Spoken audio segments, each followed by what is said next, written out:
আপনারা চিকিৎসা নিয়েও কেন ডায়াবেটিস থেকে ভালো হলেন না সেটা কি জানেন? আমি কিন্তু প্রিভেনশন কেয়ার নিয়ে কাজ করি, অর্থাৎ যেন রুগী না হয় মানুষ। কেন ডায়াবেটিস হয় বলেন? ব্যায়াম না করলে হয়, টেনশন করলে হয়, রাত জাগলে হয়, বেশি খেলে হয়, বারবার খেলে হয়, অনিয়ম করলে হয়, নিজের যত্ন না নিলে হয়। বোঝা গেল? তাহলে এটার চিকিৎসা কি? রোজা রাখবো, পরিমিত আহার গ্রহণ করব, ব্যায়াম করব, আর্লি ঘুমাবো, ভোরে উঠবো, রোদে যাব, ঘাসে হাঁটবো। মানে ৬০-৭০টা রোগের ট্রিটমেন্ট হলো এটা। আপনারা সবাই কেমন আছেন? আলহামদুলিল্লাহ। ভালো থাকতে চান তো নাকি নাকি রুগী হইতে চান? ভালো থাকতে চান, আরেকজনকে ভালো হইতে চায়, মানে ও খারাপ খারাপ খারাপ থেকে ভালো হবে। মাশাআল্লাহ, ঠিক আছে, আলহামদুলিল্লাহ আলহামদুলিল্লাহ। সব সময় আমরা বলবো আলহামদুলিল্লাহ। দেখেন, আপনারা আজকে অনেকে বিপদে আছেন, কীরকম? হয়তো রোগ নিয়ে কষ্ট পাচ্ছেন, কোনো সমস্যা আছে, আর আমাদেরও আজকে প্রবলেম আছে, থাকবে। তো বিপদ আপদ আসবে যাবে, তো ভালো কাজ করতে গেলে সবসময় বাধা আসবে। এখন আপনাদের কাজ হচ্ছে ভালো কাজকে মানুষের ভিতর পৌঁছে দেওয়া, ছড়ানো। আজকে আপনারা এখানে যারা উপস্থিত হয়েছেন তাদের কাজ হচ্ছে এখানে আপনাদের যে অভিজ্ঞতা এটা মানুষের ভিতরে শেয়ার করা। যেমন প্রথম যে বিষয়টা আপনারা বলতে পারেন যে আমরা অনেক জায়গায় ডাক্তার দেখাই, কিন্তু ডাক্তাররা আমাদেরকে রোগের মূল কারণ তো শেখাচ্ছে না। তো এখানে রোগের মূল কারণ আপনি শিখতে পারবেন, এটা একটা বিষয়। আর একটা বিষয় হচ্ছে যেখানে আপনি যাবেন ভিজিট দিয়েই ডাক্তার দেখায়, তো এখানে ফ্রি ডাক্তার সেবা আছে, আমরা শেখাচ্ছি এটা, যেমন বিনামূল্যে, আবার ডাক্তার দেখবে, আবার পরীক্ষা করে আবার দেখবে, সেটাও বিনামূল্যে। এবং আপনার এখানে প্রোডাক্ট কেনা কোনো বাধ্যতামূলক না, আপনার প্রয়োজন মাফিক আপনি নিতে পারবেন, কম বেশি সেটা আপনার ব্যাপার, না নিলেও আপনার কোনো প্রবলেম নেই। আগে আপনি যখন বিশ্বাস স্থাপন করবেন, অর্থাৎ বুঝবেন যেটার গুরুত্ব কী, তারপর, কারণ কেউ খোঁজে আর কেউ জানেই না।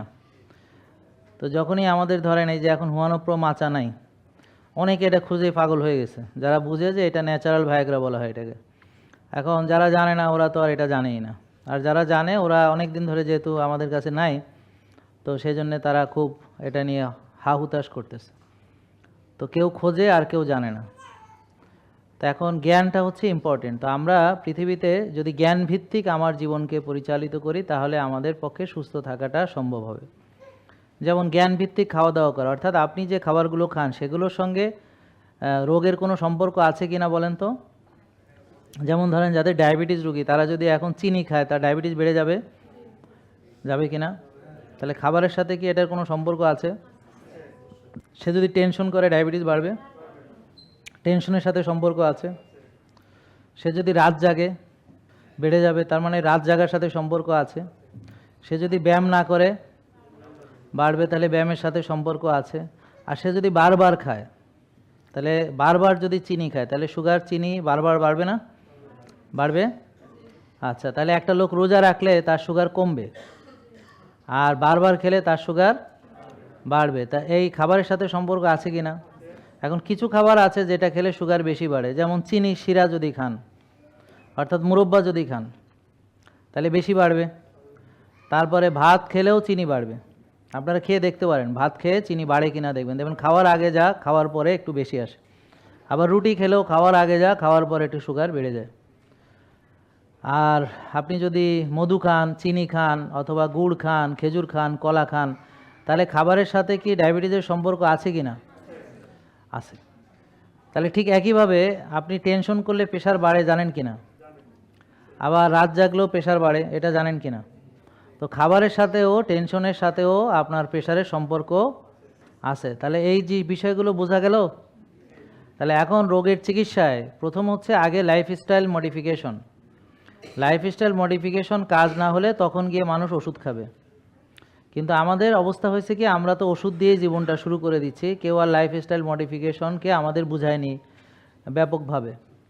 তো লাইফস্টাইল মডিফিকেশন মানে হলো একটা লোক যদি পবিত্র খাবার, তয়েব খাবার, অর্থাৎ হালালাং তয়েবান, হালাল এবং তয়েব খাবার যদি সে খায়, তো তয়েবের সংজ্ঞা জানেন, যেই খাবারটা আল্লাহর দেওয়া, প্রকৃত, রিয়েল, পবিত্র, খাঁটি এবং কল্যাণ, যে খাবারে আমার কল্যাণ আছে। তো এখন ডায়াবেটিস রোগী চিনি খাইলো, তার কি কল্যাণ হলো না অকল্যাণ হলো? সে মধু খাইয়া সুগার আরও বেড়ে গেল, তাহলে কি কল্যাণ হইল না অকল্যাণ হইল? ভাত খেয়ে সুগার আরও বেড়ে গেল, কল্যাণ হইল না অকল্যাণ হইল? রুটি খেয়ে আরও সুগার বেড়ে গেল, কল্যাণ হইল না অকল্যাণ হইল? তাহলে কলা খাইয়া সুগার আরও বেড়ে গেল, খেজুর খেয়ে আরও সুগার বেড়ে গেল, তার সুগার এমনিতে 22, আরও খাইলো খেজুর, তাহলে এটা ভালো হইলো না খারাপ হইলো? তাহলে এখন দেখা যাচ্ছে যে খেজুরটা হয়তো তৈব, কিন্তু তার সুগার এত বেশি যে খেজুরটা খেলে তার সুগার আরও বেড়ে যাচ্ছে, কেন? তার জন্যে তৈব হবে না, কিন্তু একটা লোক যার ডায়াবেটিস নাই, তার হোমায়ার ভালো, তার জন্যে খেজুর খেলে সে ভালো, খেজুর খেয়ে শক্তি পাচ্ছে। ব্যাপারটা বুঝতে পারছেন? তাহলে খেজুর কিন্তু খারাপ না, ভালো, কিন্তু একটা লোক তার সুগার বেশি হয়ে গেলে, তখন খেজুর খেলে তার সুগার আরও বেড়ে গেলে, তখন তার জন্য এটা তৈব হচ্ছে না। তাহলে সাময়িক সময়ের জন্য তার জন্য এটা তৈব নাও হতে পারে। তাহলে তৈব জিনিস সবার জন্য তৈব নাও হতে পারে। তাহলে খাবার তৈব মানে কি? খাবারটা ধরেন দুটো জিনিস আমি যদি পাশাপাশি আপনাকে কম্পেয়ার করি, ধরেন একটা হলো এমন ধান, যে ধানটা মনে করেন যে সবাই একটু কাইন্ডলি শেয়ার করেন, যারা ফেসবুক ইউটিউবে দেখছেন তাদের প্রতি অনুরোধ, আর সবাইকে এখানে বলবেন যে এখানের এক্সপিরিয়েন্সটা শেয়ার করবেন আপনি, যে এখানে আপনাদের যেমন টেস্ট হচ্ছে সেখানে আপনারা কিন্তু ডিসকাউন্ট পাচ্ছেন, এবং অনেকে একটা প্ল্যানার পেয়েছেন। প্ল্যানার পেয়েছেন কেউ? প্ল্যানার চিনেন দেখি? হ্যাঁ, এটাই আসলে, এটা ডায়েরি ঠিক না, এটা প্ল্যানার। অর্থাৎ এখানে আপনার লাইফস্টাইলের টোটাল প্ল্যানটা এখানে করতে হবে। তো প্ল্যানিং ডাক্তার করবেন, পুষ্টিবিদ করবেন, প্ল্যানিং আপনার ব্যায়ামের ওরা করবেন, এবং আপনারা এই যে 2 নম্বর এবং 3 নম্বর পৃষ্ঠাটা ভালো করে মনোযোগ দিয়ে পড়বেন, বুঝতে পারছেন? এই 2 এবং 3 নম্বর পৃষ্ঠা পড়ে আপনি দেখবেন যে আপনার কি কি অবস্থা, আপনি কোন অবস্থায় আছেন। তা ধরেন আপনার এখানে একটা উদাহরণ দেয় যে শারীরিক, অর্থাৎ আমি জেকে লাইফস্টাইল মেনে স্বাস্থ্যকর খাবার খেয়েছি, মানে আমি ধরেন এখানে আসলাম, আসার পরে আমাকে যে খাবার দিল, তো দেওয়ার পরে আমি কোন খাবারগুলো মনে করেন যে আমি আমাকে খেতে বলেছে, তা আমি কি তার ভেতরে খাবার খেয়েছি না তার বাইরে খাবার খেয়েছি? কি বুঝতে পারছেন কথা? তাহলে জেকে লাইফস্টাইল মেনে স্বাস্থ্যকর খাবার খেয়েছে কিনা? আমি রোদে গিয়েছি, ঘাসে হেঁটেছি এবং ব্যায়াম করেছি কিনা? তারপরে হচ্ছে আমি স্বাস্থ্যের জন্য ক্ষতিকর যেমন ধূমপান, মাদক বা বাজে খাবার, প্রসেসড আল্ট্রা প্রসেসড ফুড ত্যাগ করেছি কিনা? তারপরে আমি নিয়ম অনুযায়ী 8 ঘন্টা সঠিকভাবে ঘুমিয়েছি কিনা এবং সঠিক সময় ঘুমাতে গিয়েছি কিনা? তারপর হচ্ছে আমি স্বাস্থ্যবিধি অনুসরণ করে আমার যে হাইজিন মেনটেন করে পরিষ্কার পরিচ্ছন্নতার গুরুত্ব সেটা দিয়েছি কিনা? আর আমি পরিমিত মোবাইল, কম্পিউটার, টিভি ব্যবহার করি নাকি আমি অনেক রাত পর্যন্ত এটা ব্যবহার করি? তারপর হচ্ছে আমি প্রয়োজনীয় ফিজিক্যাল চেক আপ করেছি কিনা, যেমন আপনার হোমায়ার কত, ভিটামিন ডি কত, তো আপনি জানেন কিনা। তাইলে কিছু বিষয় আছে যে এরকম আপনার ভিতরে, যেমন আপনি আরও আছে সামাজিক, আর্থিক, মানসিক, হ্যাঁ, যে আমি কি আমার প্রাপ্তিগুলো নিয়ে সন্তুষ্ট নাকি আমি অসন্তুষ্ট, মানে আমি কি আলহামদুলিল্লাহ আল্লাহ আমাকে ভালো রেখেছে, নাকি আরে আমি ভালো নাই রে, আমার এই নাই রে, সেই নাই রে, অমুক সমস্যা রে, তমুক সমস্যা রে, মানে আপনার মানসিকতাটা কেমন? হ্যাঁ, বলে আলহামদুলিল্লাহ। হ্যাঁ, তারপরে আমি কি রাগান্বিত হলে আমার মতামত যৌক্তিক এবং গঠনমূলক উপায় প্রকাশ করছি, নাকি আমি আমার রাগ চরিতার্থ করার জন্য অযৌক্তিক কথা বলছি এবং গালাগালি করছি, বা মানুষকে হেয় প্রতিপন্ন করার জন্য আমার যা খুশি তাই করছি, যুক্তির ভিতরে বা বাইরে গিয়ে? তারপর হচ্ছে সমস্যা ও হতাশায় ধৈর্য ধারণ করতেছি নাকি হাল ছেড়ে দিয়েছি, সমাধানের চেষ্টা করছি নাকি হাল ছেড়ে দিয়েছি, নাকি হাল না ছেড়ে দিয়ে সমাধানের চেষ্টা করেছি? তাহলে এই যে আপনাদের এই যে জিনিসগুলো আপনাদের বুঝতে হবে, যে আমি যে কোনো পরিস্থিতিতে অস্থির না হয়ে শান্ত থেকে বুঝে শুনে সিদ্ধান্ত নেওয়ার চেষ্টা করছি, নাকি যে কোনো পরিস্থিতিতে অস্থির হয়ে পড়তেছি, হ্যাঁ হ্যাঁ আল্লাহ কী হইল রে, হাইলে কী হইল রে, এরকম করতেছি। আছে না এরকম লোকজন? তারপর হচ্ছে আমি আমার আবেগ কি আমি বোঝার চেষ্টা করি, পাশাপাশি আবেগ নিয়ন্ত্রণের চেষ্টা করি, নাকি আমার আবেগই আমারে সারা দিনটা চালায়, যে এইটা খা, ওইটা কর, ব্যায়াম করিস না, রাত জাগ, টেনশন কর, হ্যাঁ, নাকি আমার আবেগ কি আমি নিয়ন্ত্রণ করি, না আবেগ আমারে নিয়ন্ত্রণ করে? বুঝতে পারছেন? আবেগ প্রকাশের সময় সর্বোচ্চ ইতিবাচক থাকছি, গঠনমূলকভাবে বিনয়ের সাথে প্রকাশ করছি, নাকি নেগেটিভ হয়ে যাচ্ছি? আর আমি ইতিবাচকভাবে জীবনে নতুন চ্যালেঞ্জ ও পরিবর্তনের সাথে মানিয়ে নিয়েছি এবং এখান থেকে শেখার চেষ্টা করছি, হ্যাঁ, অথবা আমি শেখার চেষ্টা করছি না। তাহলে এই যে মানসিক যে বিষয়গুলো, তারপর আছে আর্থিক, পেশাগত, বুদ্ধিবৃত্তিক, হ্যাঁ, এবং পরিবেশগত। তো এই বিষয়গুলো আপনারা, এটা কেউ পড়েছেন? কে পড়েছে? একজন। আর কে পড়েছে? 2 জন। আর কে পড়েছে? 3 জন। ওকে, তাহলে এই বিষয়গুলো আপনারা খেয়াল রাখছেন, এবং নিজের যারা এখানে আসে, তো অনেকেই দেখি তাদের মানে ব্যালেন্স বুঝে না, অর্থাৎ তাদের আবেগ প্রকাশের সময় কি ব্যালেন্স থাকা উচিত, বোঝে না। আমার কথা বুঝতে পারছেন? অনেকেই অস্থির হয়ে যায়, অনেকে চিৎকার চেঁচামেচিও করে, অথচ ধৈর্য ধরলে কিন্তু আল্লাহ বলেছেন তোমরা যে কোনো বিষয়ে ধৈর্য ধারণ করো, নামাজ এবং ধৈর্যের মাধ্যমে আল্লাহর কাছে সাহায্য চাও। তো আজকে ধরেন আপনারা এখানে এসেছেন, তো আপনারা আজকে সারাদিন এখানে থাকবেন, তাই তো? ব্যস্ততা আছে নাকি? সবাই ব্যস্ততা আছে, কিন্তু এই ব্যস্ততা আজকে নাই। মানে আমি আজকে নিজেকে নিয়ে ব্যস্ত। আমি আজকে এখান থেকে অনেক কিছু শেখার সুযোগ আছে। কি কি শেখার সুযোগ আছে? এই যে আমার আলোচনাটা মনোযোগ দিয়ে শুনলে অনেক কিছু শেখা যাবে। যেমন এখন যে কথাগুলো বললাম, এগুলো আপনাদের মাথায় ঢুকেছে? সবার মাথায় ঢুকেছে? তাহলে আপনারা কি সবাই এই যে যে কথাগুলো বললাম সব ঠিকঠাক, নাকি এখানে আপনাদের কারো কোনো সমস্যা আছে? ঠিক নাই কারোই, বেশিরভাগেরই এখানে প্রবলেম আছে। আমি যে কটা পয়েন্ট উল্লেখ করছি, আমি সবারে যদি জনে জনে ধরি তাদের পয়েন্টগুলোতে প্রবলেম আছে। আমার কথা বুঝেন নাই? কারণ খাবারের ক্ষেত্রে সবাই স্বাস্থ্যকর খাবার খায় না, ঘুমের ক্ষেত্রে সবাই আর্লি ঘুমায় না, চিন্তার ক্ষেত্রে সবাই গঠনমূলক চিন্তা করে না। বুঝতে পারছেন? তা আমার এখানে আসার কথা হলো যারা এখনও রুগী হয়নি তারা, আমি প্রিভেনশন নিয়ে কেয়ার নিয়ে কাজ করি। আমি কিন্তু প্রিভেনশন কেয়ার নিয়ে কাজ করি, অর্থাৎ যেন রুগী না হয় মানুষ। কারণ একটা লোক আসছে, আমার কোনো রোগ নাই, তাকে নিয়ে আমার কাজ যে তুমি এভাবে চলো, তোমার আর জীবনে রোগ হবে না। তুমি কেন বললাম? কারণ ও ছোট মানুষ। কারণ আপনারা যারা, আপনি আমায় বলতে হবে, আমার 53 বছর বয়স, তো যাদের আপনি বলতে হবে আপনারা রুগী অলরেডি, নাকি বোঝে নাই মনে হয়? যাদেরকে আমি আপনি করে বলবো অলরেডি রুগী, নাকি ঠিক কি না?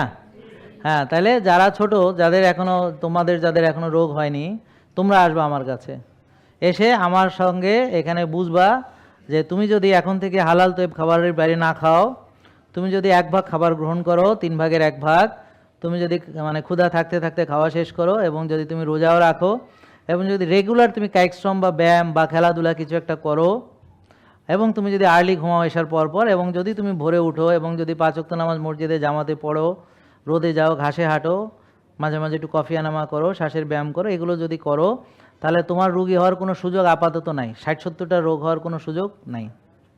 তবে হ্যাঁ, তাকে এই রিপোর্টটাও মাঝে মাঝে একটু দেখতে হবে যে তার ভিটামিন ডিটা কি আসলেই 90-100 হয়েছে নাকি একটু কম, তাহলে সে বাড়ায় নেবে।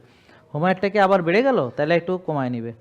তারপর এই যে বোন যেমন আসতেছে, এখন ও বুঝতেছে যে আমি এখন ভালোই আছি এবং নলেজও আছে, তা সে 1 বছর পরে আসলেও দেখা যায় তার রিপোর্ট নর্মালি থাকে। কেন? কারণ তার তো নলেজ আছে। তো সে যদি অনিয়ম করতো তাহলে তাড়াতাড়ি চলে আসতো যে আমার অনেক অনিয়ম হয়ে গেছে, তাড়াতাড়ি যাই। কারণ সে বুঝে যে আমি যদি এই নিয়মটা ফলো করি তাহলে আমার তো আর বারবার যাওয়ার দরকার নেই। তা আমি বছরে একবার যে টেস্ট করায় দেখি, তো একবার যে সে টেস্ট করায় দেখে। কেন ডায়াবেটিস হয় বলেন? ব্যায়াম না করলে হয়, টেনশন করলে হয়, রাত জাগলে হয়, বেশি খেলে হয়, বারবার খেলে হয়, অনিয়ম করলে হয়, নিজের যত্ন না নিলে হয়। বোঝা গেল? তাহলে এটার চিকিৎসা কি? রোজা রাখবো, পরিমিত আহার গ্রহণ করব, ব্যায়াম করব, আর্লি ঘুমাবো, ভোরে উঠবো, রোদে যাব, ঘাসে হাঁটবো। মানে 60-70টা রোগের ট্রিটমেন্ট হলো এটা, কোনো ওষুধের কিছু নাই। কি বোঝা গেল? তা আপনারা আজকে অনেক প্রবলেম নিয়ে এখানে এসেছেন, তো আমি তো আর আজকে সবাইকে দেখতে পারবো না, কিন্তু আপনাদেরকে অনুরোধ করব, এই যে ভাই 1 মাস মেনে দেখেন ও কত উপকার পাচ্ছে 1 মাসে, কি ঠিক না ভাই? তাও পুরোপুরি এখনো শুরু করতে পারেনি, তাহলে 2 মাসেও আরও ভালো করবে না? 3 মাসেও আরও ভালো করবে না? 6 মাস পরে সে একদম বুলেট। কি বুঝতে পারছেন?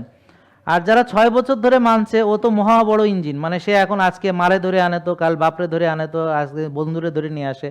কারণ ওর ভালো থাকা দেখে ও বলছে দোস্ত তুমি এত ভালো আছো, আমরাও থাকতে চাই। তাহলে ঠিক আছে দোস্ত চলো। কি বোঝা গেল?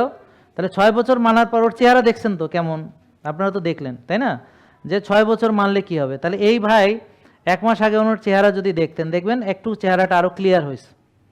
আর ওর চেহারা 6 মাস পর দেখবেন চেহারা উজ্জ্বল হচ্ছে, জল জল করতেছে। তাহলে ডায়াবেটিসের রুট কজ দূর করার জন্য আমাকে কোষ খালি করাটা জরুরি, তাই না? তাহলে এখন আসেন, আপনারা চিকিৎসা নিয়েও কেন ডায়াবেটিস থেকে ভালো হলেন না সেটা কি জানেন? কারণ চিকিৎসা হচ্ছে কি হচ্ছে শোনেন, বলেন 6 বেলা চিনি খাওয়ানো এখন হচ্ছে ডায়াবেটিসের চিকিৎসা। তাই এই যে ডায়াবেটিসের যে বইটা আছে, এবং এটা আমি বলি, আসলে ওনারা তো আমার প্রতি যে মনক্ষুণ্ণ, তার কারণ হলো যে আমি এই কথাগুলো বলতেছি সবার সামনে। এখন যেটা সত্য না বলে তো উপায় না, আমাকে তো এটা বলতে, ওরা মাইরে ফেললো, আমার এটাই বলতে হবে। আমি তো আর তাদের ভয়ে তো আমি এটা বলা বন্ধ করলে আল্লাহ আমার উপরে রাগ করবে। তা আমি তো আর আল্লাহরে অসন্তুষ্ট করতে ভয় পাই, আমি মানুষ অসন্তুষ্ট হলে তো আমার ভয় নেই। আমি কি বোঝাতে পারছি? যদি আপনি সত্য বলতে যে কেউ কেউ অসন্তুষ্ট হয়, তাহলে আমি তো দুঃখিত, আমি সরি, আমার কিছু করার নেই। কিন্তু আপনারকে খুশি রাখতে যে আমি মিথ্যা বলবো বা সত্য বলবো না, তাহলে এটা তো আমার উপর আমার রব অখুশি হয়ে যাবেন, তো আমার সব শেষ। তা আমি পৃথিবীতে এমনি কষ্টে আছি, এখন আমি যদি আখেরাতেও কষ্টে থাকি তাহলে আর এই জীবন রেখে লাভ কি? বোঝেন নাই কথা? ভাই আপনারা পৃথিবীতে কষ্টে আছেন না কোনো সমস্যা আছে, ঝামেলা আছে না বলেন? এটা তো পরীক্ষা, তাই না ভাই? পরীক্ষা না? পরীক্ষার হল কি ভালো হয়? অনেক রকম ঝামেলা থাকবে, অনেক রকম ঝামেলা থাকবে। আমাকে এসে বলে স্যার আমার এই ঝামেলা সেই ঝামেলা। ভাই রে ভাই, আমার অনেক ঝামেলা আছে, আপনারও ঝামেলা আছে। আচ্ছা বলেন তো ঝামেলা নাই কার? সবার ঝামেলা আছে। কার ঝামেলা নাই? সবার ঝামেলা আছে। এক একজনের ঝামেলা এক এক রকমের, এক এক ধরনের, ঠিক না? সবার ঝামেলা আছে না আমাদের? তো এইটাই তো আমাদের পরীক্ষা, যে এই ঝামেলার ভিতরে, যেমন এই বোন, তার চাকরি, তার 3টা সন্তান, আবার তার এখন সিজার হয়েছে 3 নম্বর, স্বামী আছে, সংসার আছে, এখন সে তো অনেক ঝামেলার মধ্যে, কিন্তু সে তো এই লাইফ স্টাইল ছেড়ে দেয়নি। তাহলে এটা হলো পরীক্ষা। যারা শত অসুবিধার ভিতরেও এটা ছেড়ে দিবে না, তারাই প্রকৃত সফল হবে। আর যারা ছেড়ে দিবে তারা তো ব্যর্থ, তারা তো ব্যর্থ হয়ে গেল। যে আমি এখন ওনাকে মেনে ভালো হয়েছি, আর আমার পেটে বাচ্চা আছে, ওনারে ছেড়ে দিয়ে এবার আবার নষ্ট খাইয়ে গেলাম। তা এটুক বুদ্ধি তো আমার থাকতে হবে। জেকে লাইফস্টাইল লিমিটেড, ওষুধ মুক্ত সুস্থ জীবন।